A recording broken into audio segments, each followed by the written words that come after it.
저도 말씀 전할 때 하늘 말씀 외에 전하지 않는 성령의 은혜가 있기를 간절히 바랍니다. 여러분, 제가 여러분에게 이렇게 연결해 드렸던 휴거와 관련된 영화 혹시 보셨어요?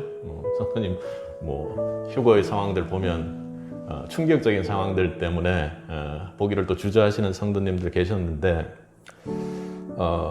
휴거 영화들이 보통 다 그렇습니다만 몇 가지의 어떤 모습들을 잘 그래도 담아내고 있습니다. 성경적으로 논란이 있는 부분들도 있지만,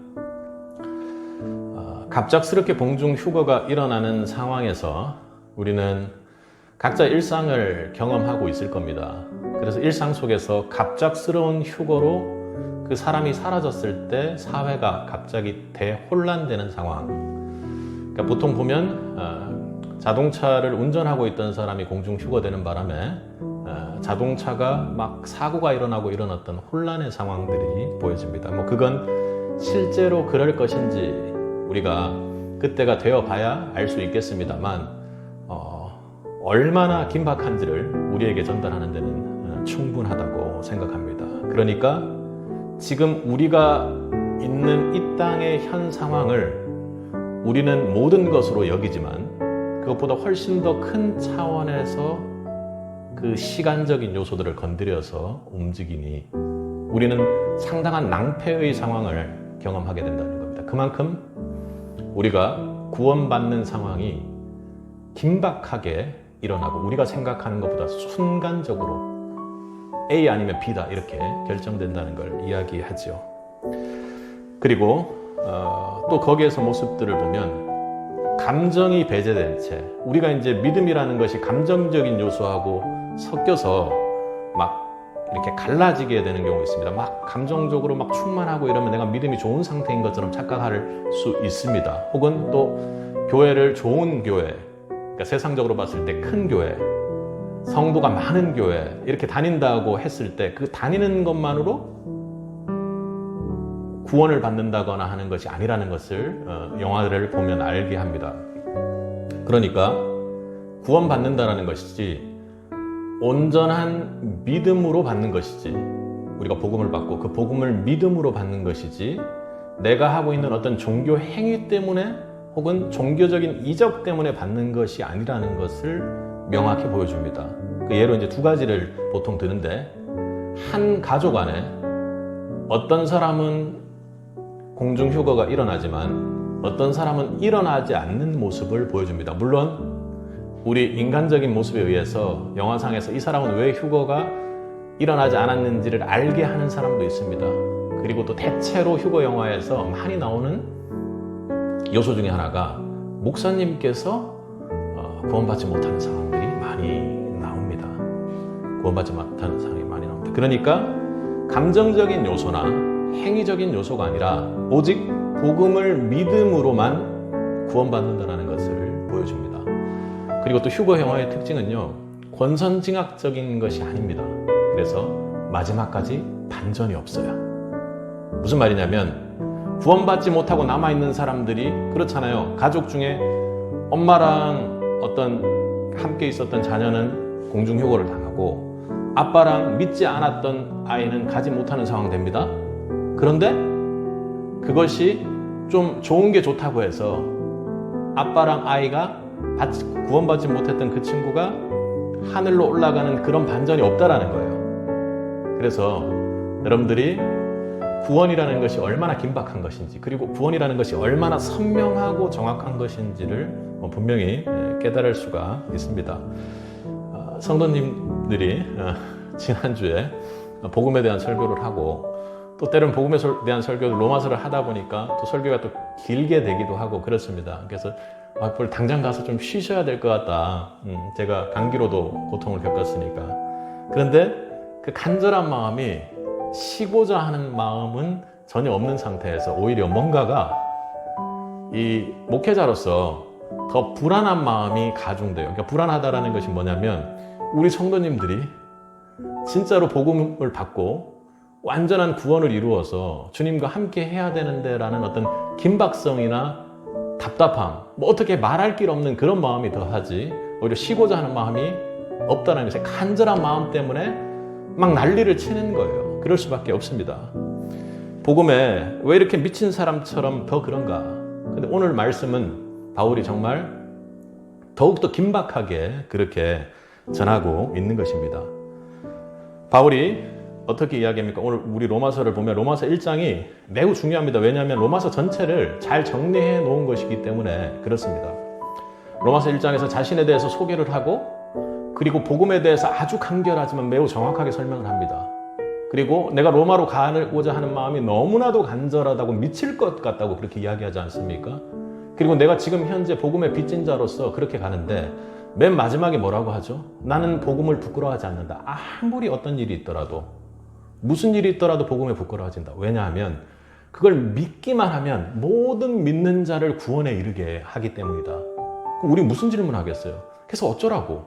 나한테 어쩌라고? 로마에 있는 사람들이 어쩌라는 거예요? 왜 굳이 그렇게 하나님의 복음, 하나님의 의가 나한테 나타나야 되는데 왜 갑자기 나한테 이러는 거야? 했을 때 지금 바울이 그렇게 이야기하는 겁니다.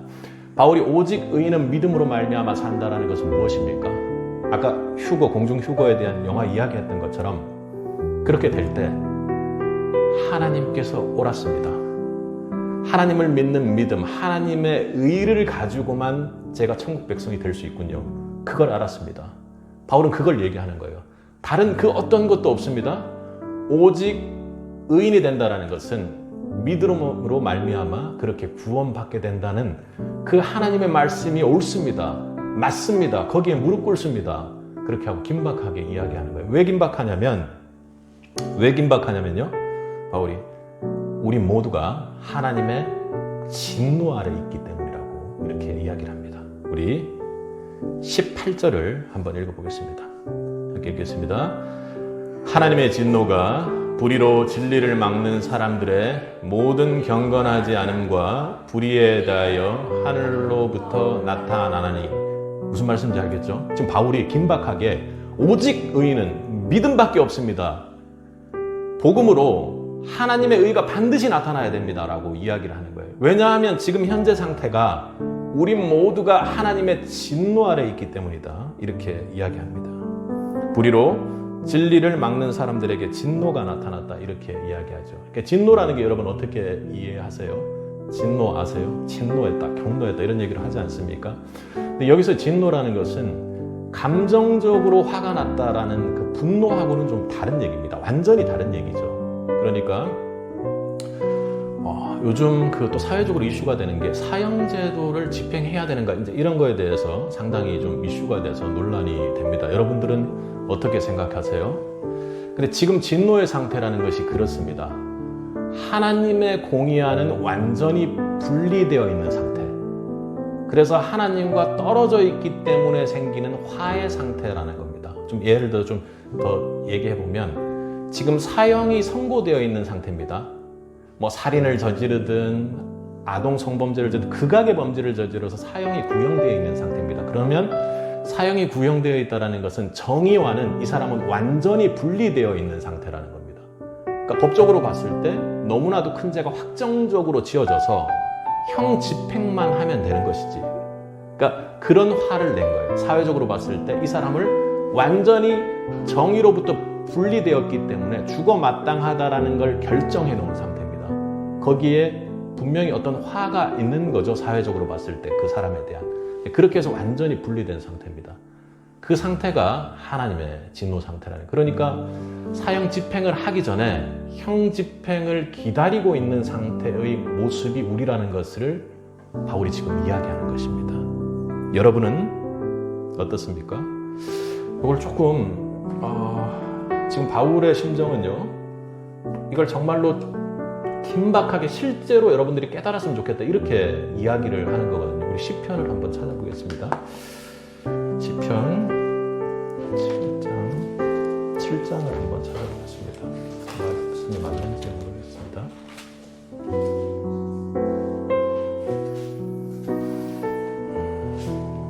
11절과 우리 12절을 한번 읽어보겠습니다. 지금의 바울이 지금 우리가 어떤 상태인지를 설명하는 게 아니면 정말 죽는다니까 하고 이렇게 간절한 마음으로 우리의 상태를 지금 설명하는 거거든요. 그래서 그걸 좀 잘 설명한 말씀인 것 같습니다. 한번 읽어보겠습니다.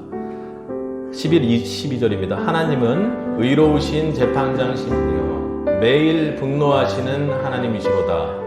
사람이 회개치 아니하면 그가 그의 칼을 가심이여 그의 활을 이미 당기어 예비하셨나보다. 아멘. 이게 지금 바울이 깨달아지길 바라는 거예요. 그러니까 지금 하나님께서 칼을 갈고 있다는 것도 사실은 사형집행 아까 이야기한 거랑 비슷합니다. 근데 제가 확 와닿았던 것은 그의 활을 이미 당기어 예비하셨다는 거예요. 활을 이렇게 당겨가지고 활을 쏘면 바로 나갈 수 있는 상태에 지금 있다라는 겁니다.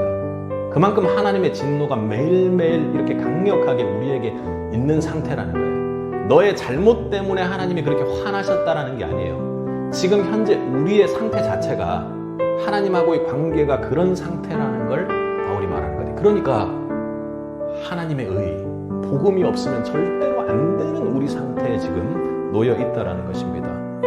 심각하고 다급한 상황입니다. 그렇게 간절합니다. 간절해요. 그렇게 간절한 상황입니다. 아니면 내 앞에 있는 사람이 구원받지 못하는 상황이에요. 내 앞에 함께하는 사람이 교회에 있는 사람조차도 지금 현 상태를 깨닫지 못하고 있으면 주님께 구원받지 못하는 상황이 있다고 지금 바울이 간절한 마음으로 이야기하는 것입니다. 목사가, 전도자가 이런 하나님의 진노에 대해 지금 오늘 본문이 아니라 시편 7편에서 11절에 이야기하는 것처럼 매일 분노하시는 하나님이라 했잖아요. 매일 분노한다는 건 어때요? 항상 하나님하고의 우리의 관계가 그런 상태라는 걸 여러분이 깨달아야 된다고 지금 이야기하는 겁니다. 복음의 전도자도 성도도 그리고 목사는 더욱 특히나 그렇겠죠. 이런 상태에 우리가 놓여 있다는 것 때문에 아까 제가 얘기했던 것처럼 뭔가 이거 어떻게 뭔가 해야 되는 게 아니라 하나님 앞으로 우리 성도들이 잘 가고 있는가를 붙잡고 기도하는 자가 목사가 되어야 되고 전도자가 되어야 되고 성도가 되어야 한다는 것입니다. 복음 아래 자신의 죄된 모습을 실제로 깨닫게 된 것입니다. 내가 하나님하고의 관계가 정말 이런 것이구나. 도저히 어떻게 할 수 없는 그런 관계, 복원이 불가능한 관계인데 하나님 앞에 매달릴 수밖에 없구나 하는 그런 관계라는 것을 지금 바울이 깨닫기를 원한다는 것입니다. 여러분 진노를 깨닫고 계세요? 여러분 기도 안에 하나님 앞에 내 죄 때문에 내 죄된 모습 때문에 벌벌 떠는 적이 있습니까? 그 하나님 앞에 진노를 깨닫는 자가 복받는 자인 줄 여러분 믿을 수 있기를 바랍니다. 오늘 본문을 보면 다시 돌아와 보면 뭐라고 이야기를 하냐면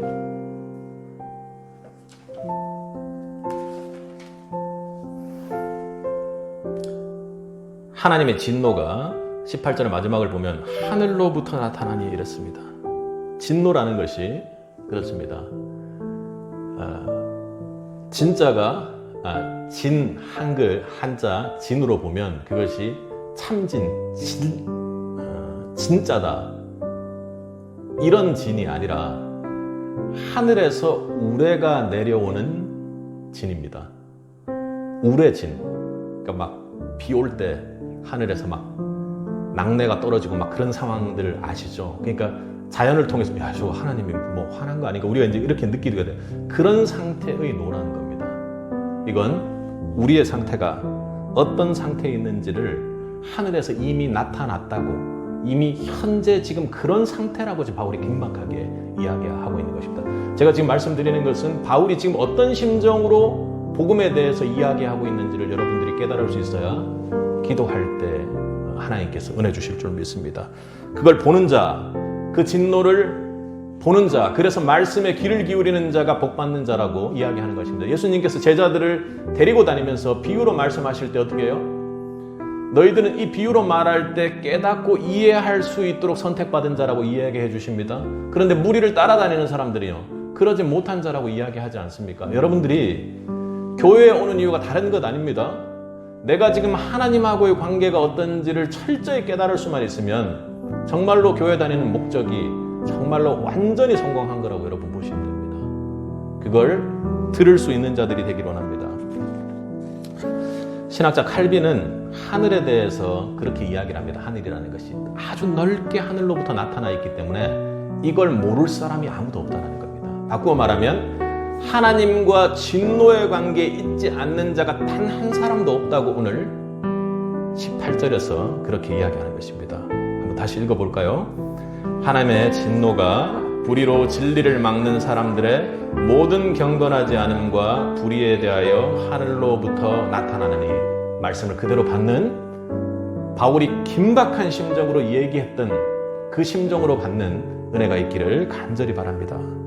하나님의 진노를 깨닫는 자가 복된 자입니다. 저는 세빛의 성도 모두가 그렇게 되기를 간절히 바라고 기도하는 목회자입니다. 저는 제가 기도가 그렇게 하기에 그 기도 때문에 그렇게 되는 것은 아니겠지만 하나님께서 반드시 여러분께 그런 은혜를 주시리라고 믿습니다. 하나님 진노 아래 곧 인류 중 단 한 사람도 그 진노 아래 없는 자가 없습니다. 내가 죄인입니다. 내가 하나님 앞에 하나님 진노를 받기에 마땅한 자입니다 하고 고백하는 은혜가 세빛에게 있기를 바랍니다. 그런데 제가 이렇게 얘기하고 하나님을 사랑함으로 앉아있는 성도에게 그런 얘기를 듣고 있지만 대체 내가 뭘 잘못했단 말인가 이렇게 생각하는 사람들이 있다는 거예요. 그건 당연합니다. 인간의 죄성 때문에 그렇죠. 아니 우리가 하나님을 어떻게 하는가? 내가 아는 게 하나님 하는 거 아니야? 이렇게 이 정도 살면 되는 거 아니야? 그렇게 항변하는 사람들이 있습니다. 그리고 또 아니 내가 지금 뭔가 진노의 상태에 있다면 벌을 받거나 뭔가 느낄 수 있어야 되는데 그런 거 전혀 알 수 없다고 이야기를 하는 것이죠. 그건 왜 그래요? 진노의 상태에 있는데도 왜 그래요? 칼을 갈고 계시고 할시를 당기고만 계시기 때문이라는 걸 믿어야 하는 것입니다. 긴박한 상황 속에서 오래 참으시는 하나님의 사랑 때문에 우리가 징계받지 않고 벌받지 않고 하나님의 보호 아래 있다는 거 여러분 믿으셔야 됩니다. 그것이 기도의 은혜로 주어지기를 바랍니다. 오늘 지금 불의로 진리를 막는 사람들이다 이렇게 이야기를 하죠. 분명히 그 사람들은 하나님 모르는데 이렇게 이야기하지만 하나님이 반드시 하나님을 알 수 있는 지혜를 사람에게 주셨다는 것입니다. 왜요? 하나님의 형상대로 만든 것이 사람이기 때문에 그렇습니다. 불의하게 지금 진리를 막는다라고 하는 것은 내 안에서도 그래요. 내 안에서도 분명히 하나님을 아는 지혜가 있음에도 불구하고 이거 아니야 하고 무시해버립니다. 덮어버립니다. 옆으로 빠져버립니다. 오늘 말씀이 선포됨에도 듣고 지금은 내가 이렇구나 진노 아래 있구나 이렇게 생각하지만 나가면 어떻게 해요? 진노 아래 있든지 말든지 이렇게 되는 게 인간이라는 것입니다. 그래서 사람들이 그렇게 얘기하는데 아니다 그렇지 않다 우리 안에 반드시 아는 것이 있다고 하는 게 19절입니다. 함께 읽겠습니다. 이는 하나님을 알만한 것이 그들 속에 보임이라 하나님께서 이를 그들에게 보이셨습니다. 여러분 사도행전에서 보면 원주민들이 나오는 것 기억하세요? 풍랑 만나가지고 섬에 이렇게 도착하잖아요. 도착해가지고 이렇게 사람을 고치려고 이렇게 바울이 그렇게 하는데 바울이 어떻게 돼요? 바울이 어떻게 되죠? 뱀에 물려서 독사에 물리잖아요. 그러니까 그때 거기에 있는 원주민들이 그렇게 이야기를 해요. 완전 무인도와 같은 그런 작은 섬이라면 그 사람들이 약간 원주민 부족과도 같은 사람인데 그 사람들이 어떻게 이야기하냐면 이 사람이 살인을 저질렀으므로 공의로 죽게 만들었다 이렇게 얘기를 하거든요. 무슨 말인지 아시겠죠? 그 사람들이 원주민이지만 사람을 죽이는 게 죄가 아니라고 생각하는 그런 원주민들도 있겠지만 그 사람 마음속에서는 살인이라는 죄, 사람을 죽이는 죄를 저질렀기 때문에 하나님께서 독사를 통해서 이 사람을 벌하셨다 이렇게 이야기를 하잖아요. 적용을 잘못했지만 그 사람들 마음속에 어떻게 해요? 하나님을 생각하고 죄를 미워하고 하나님이 뭘 기뻐하는지를 자연스럽게 알게끔 하나님께서 해놓으셨다는 거예요. 여러분들 요즘 신문지상이나 이런 것들 보면 놀라잖아요. 그때 왜 놀래요? 내가 의로워서가 아니에요. 내 안에 하나님이 기뻐하는 것과 하나님이 진노하시는 것이 무엇인지를 알게끔 해준다는 거예요. 그게 하나님께서 우리를 만드신 이유이기도 하고요. 우리 안에 있는 이성과 우리 안에 있는 양심이 그렇게 만들어준다는 겁니다. 내가 잘나서 그런 게 아니라 하나님께서 하나님의 형상대로 우리를 만들어 주셨기에 그게 가능한 것입니다. 그리고 또 하나는요, 내 안에서는 그렇지만 또 바깥을 보면 그렇습니다. 우리 20절을 한번 읽어보겠습니다. 창세로부터 그의 보이지 아니하는 것들 곧 그의 영원하신 능력과 신성이 그가 만드신 만물에 분명 보여져 알려졌나니 그러므로 그들이 핑계하지 못할 것이라. 그러니까 창조된 세상만 봐도 너네들 핑계하면 안 돼, 이런 얘기 하는 겁니다. 바깥의 세상을 보면 입도 못 댈걸? 분명히 알잖아. 지금 돌아가는 해와 달과 그리고 이 세상이 돌아가는 공기와 숨쉬는 그 모든 것들을 보고 있는데 대체 그걸 보고 있으면서도 누군가 만들었다고 생각하고 하나님이 이렇게 만들었다고 고백하고 그렇게 하면서도 자기 분리할 때만 되면 하나님 없다 그래, 이런 얘기를 지금 바울이 하는 겁니다. 여러분, 요즘 그 만들어진 것 중에서 좀 신기한 것들 여러분 생각나는 거 있으세요? 저는 제일 신기한 게 그 자율주행차, 전기차, 여러분 안 신기하세요? 제 아는 친구가 그 자율주행하는 거를 들어보면 영업하는 그 일을 하는 친구예요. 그러니까 막 전국 각지로 돌아다닙니다. 전국 각지로 돌아다니는데 얼마나 졸려요, 운전할 때. 한 3-4시간씩 운전하는데 그 고속도로 같은데 그 영업하는 친구들이 움직일 때는 사실은 사람들이 많이 움직이는 때는 아니지 않습니까? 그럼 자율주행을 걸어놓고 그러니까 약간 졸듯이 이렇게 하면서 운전을 해도 차가 다가오거나 속도가 올라가거나 이러면은 뭐 이렇게 좀 핸들이 이렇게 틀리거나 이러면 바로바로 센서가 작동해가지고 자기가 알 수 있도록 해주고, 어쨌든 자율주행에서 아주 편하게 좀 쉬면서 운전을 할 수 있다라는 거예요. 우리 항상 긴장해서 운전하지 않습니까? 그게 신기해요. 누가 만들었어요? 자동으로 생길 수 있나요, 그게? 인간이 얼마나 그걸 만들기 위해서 인류가 얼마나 노력했습니까? 분명히 자동차를 디자인하고 만든 사람 분명히 있습니다. 인간이 만든 그 신기한 정도의 그것도 그런데 하늘을 보고 땅을 보고 이 땅이 돌아가는 거, 해와 달을 보고 우주를 보면 어떻게 생각될까요? 그게 당연한 거예요. 하나님이 만드셨구나. 하나님, 그러니까 신과 지금 오늘 20절에서 말하는 것처럼 영원하신 능력과 신성이 만드신 만물이라는 것을 깨달아야 정상이에요. 근데 우리의 죄성 때문에 그러지 못하는 거예요. 여러분, 케플러라고 아세요? 조금 더 확대해서 보면 우주로 가보면요, 태양을 중심으로 해서 행성들이 이렇게 돌아가지 않습니까? 그러니까 돌아가는데 그냥 원형으로 도는 것이 아니라 약간 이렇게 타원형으로 돕니다. 그러니까 타원형으로 도는데 이들이 속도가 돌아갈 때 항상 일정한 속도로 돌아가지 않아요. 어떻게 되냐면 이렇게 타원형으로 되어 있으니까 이렇게 좁은 쪽은 어떻습니까? 좁은 쪽은 이렇게 넓은 쪽은요, 천천히 돌아야 면적이 일정해요. 이쪽은요, 길게 떨어져 있으니까 짧게 돌아도 면적이 일정해요. 지금 무슨 말 하는 거냐면, 다른 건 일정하게 안 해놓으셨는데요, 얘네들이 동일 시간대에 태양을 중심으로 움직이는 면적은 일정하게 만들어놨다는 거예요. 케플러가 그런 예전에는 점성술 같은 게 있지 않았습니까? 그래서 어떤 행성이 어디에 있을 거라는 것을 예측하는 단계의 일들을 연구를 했던 거예요. 근데 그거 보고 나서 뭐 사람이 욕심이, 나는 이런 걸 잘 안다 하고 점성술로 해가지고 돈을 좀 벌기도 했답니다. 그런데 케플러가 연구하면서 이거 대체 누가 한 거야? 이 넓은 우주에 태양과 어떤 행성이 움직이는 면적이 일치하게끔 이거 대체 누가 만든 거야 하고 막 미칠 것 같았답니다. 그 우주를 발견하고 나서 그 우주를 만드신 하나님을 본인이 품고 막 정말 미칠 것 같았다는 거예요. 우리 가끔씩 이렇게 보면 참 하나님 대단하다 이런 생각해요.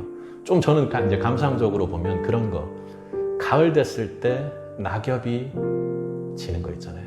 뭐 낙엽이 져서 떨어지고 이런 거 말고 초록색 잎이 스며들어서 갈색으로 조금씩 변해가는 거. 이거 어떻게 하는 거예요? 매년 하잖아요.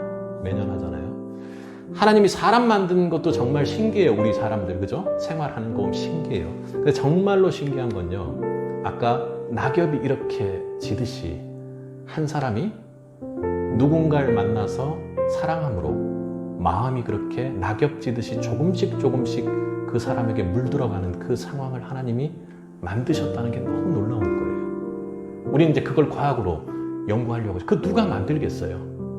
다 사랑하잖아요. 누군가를 만나서 결혼하잖아요. 어떤 이성을 보고 사랑하는 마음을 만들잖아요. 내 마음이 저 마음으로 가서 젖어들게 만들지. 그거 누가 만들어요? 그거 절대로 못 만듭니다. 전기차는 누군가 만들었다고 생각해요. 근데 이 더 어려운 걸 누군가 만들지 않았다고 생각하는 건 참으로 놀라운 논리예요. 근데 세상 사람들이 그렇게 산다는 겁니다. 지금 바울이 이야기하는 것 정말이라니까. 진노가 정말 나타났어. 나 하나님 모르는데? 근데 언제 하나님의 진리를 내가 알 수가 있어? 아니야, 네 마음속에. 그리고 세상 돌아가는 거 봐봐. 천지를 만든 거 봐봐. 절대로 핑계하지 못해. 저는 왜 구원 안 해주세요? 이렇게 기도하고 간구할 수는 있지만 내가 하나님이라는 진리를 모른다고는 아예 이방인조차도 얘기할 수 없다는 걸 지금 이야기하는 것입니다. 그러니 모든 사람이 진노 아래 있다고 이야기하는 것입니다. 몰라서 그러는 거 아닙니다.